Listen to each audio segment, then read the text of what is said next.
ایران میں حالات خراب سے خراب تر ہونے لگے۔ حکومت مخالف مظاہروں میں مزید شدت آ گئی۔ ایران میں مہنگائی کے خلاف جاری پرتشدد مظاہرے بے قابو ہو گئے۔ امریکی جریدے ٹائم میگزین نے دعویٰ کیا ہے کہ مظاہرے 100 سے زائد شہروں میں پھیل گئے ہیں، جبکہ ہلاکتوں کی تعداد 217 تک پہنچ گئی ہے۔ کئی شہروں میں توڑ پھوڑ، مساجد اور اسپتالوں کو نقصان پہنچایا گیا ہے۔ ٹائم میگزین کا کہنا ہے کہ مظاہروں کے دوران ہلاک ہونے والے افراد کی تعداد 217 تک پہنچ گئی ہے۔ سینکڑوں افراد لہولہان ہیں۔ امریکی جریدے ٹائم میگزین نے اپنی رپورٹ میں کہا ہے کہ ایرانی حکام نے تاحال ہلاکتوں کی تصدیق نہیں کی۔ امریکی جریدے ٹائم میگزین کے مطابق ہلاک افراد میں کئی سیکیورٹی اہلکار بھی شامل ہیں، جبکہ 2500 سے زائد افراد کو گرفتار کیا جا چکا ہے۔ ٹائم میگزین اپنی رپورٹ میں کہتا ہے کہ تہران اور مشہد میں رات گئے حکومت کے خلاف سڑکوں پر مارچ کیا گیا۔ ٹائم میگزین کے مطابق مظاہرین نے 26 بینکوں، 25 مساجد، 2 اسپتالوں اور 48 فائر ٹرکوں کو نقصان پہنچایا ہے۔ ٹائم میگزین کی رپورٹ میں انکشاف کیا گیا کہ سرکاری عمارتوں اور پولیس اسٹیشنوں پر بھی حملے کیے، جس میں کئی اہلکار زخمی ہوئے ہیں۔ امریکی جریدے ٹائم میگزین نے دعویٰ کیا ہے کہ پرتشدد مظاہرہ کرنے والوں نے ایمبولینسوں پر بھی حملے کیے ہیں۔ امریکی جریدے ٹائم میگزین کی رپورٹ کے مطابق بسوں اور شہریوں کی گاڑیوں کو بھی آگ لگائی گئی ہے، جبکہ ایران میں انٹرنیٹ سروس ایک بار پھر بند کر دی گئی ہے۔ ایران کے حالات خراب سے خراب تر ہوتے چلے جا رہے ہیں۔ صورتحال یہ ہے کہ کافی دن پہلے 12-13 دن پہلے یہ احتجاجی مظاہرے یہاں پر شروع ہوئے تھے، جو کہ مسلسل بڑھتے چلے جا رہے ہیں۔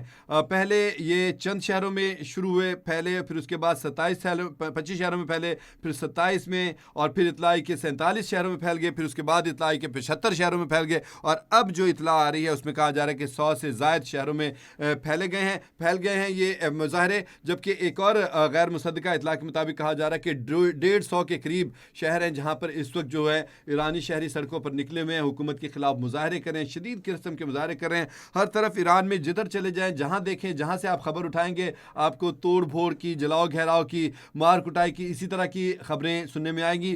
پچھلے دنوں جب یہ مظاہرے ہو رہے تھے تو کافی دن پہلے ایران کی سپریم کورٹ جو ہے اس کے چیف جسٹس نے باقاعدہ سیکیورٹی فورسز کے احکامات جاری کیے تھے کہ ان فسادیوں کے ساتھ سختی سے نمٹا جائے اور ان کا قلع قامہ کیا جائے۔ لیکن اس کے ساتھ ساتھ آپ کو یہ بھی بتائیں کہ دوسری طرف امریکہ کی طرف سے بارہا یہ بیان سامنے آیا، بھی تازہ ترین بیان بھی آیا ہے کہ جو ایران میں اگر مظاہرین کے ساتھ سختی سے نمٹا گیا تو ان کو ایرانیوں کو بچانے کے لیے ان کو آگے آنا پڑے گا، جس کو ایرانی حکومت نے کھلی خلاف ورزی قرار دیا ہے اور اس کو ہمارے اپنے اندرونی معاملات میں مداخلت بھی قرار دیا ہے۔ ایرانی حکام نے یہ دعویٰ کیا ہے، الزام عائد کیا ہے کہ ان سارے مظاہروں کے پیچھے، ان فسادات کے پیچھے، ان ہنگاموں کے پیچھے، ان بلوے کے پیچھے جو ہے وہ اصل میں امریکہ اور اسرائیل یہ دونوں ملوث ہیں۔ اندرون خانہ جنگی کی جا رہی ہے اور پھر معاملات کو بگاڑا جا رہا ہے۔ جو عالمی میڈیا ہے اس کے مطابق رپورٹس یہ بھی آ رہی ہیں کہ رضا شاہ پہلوی کو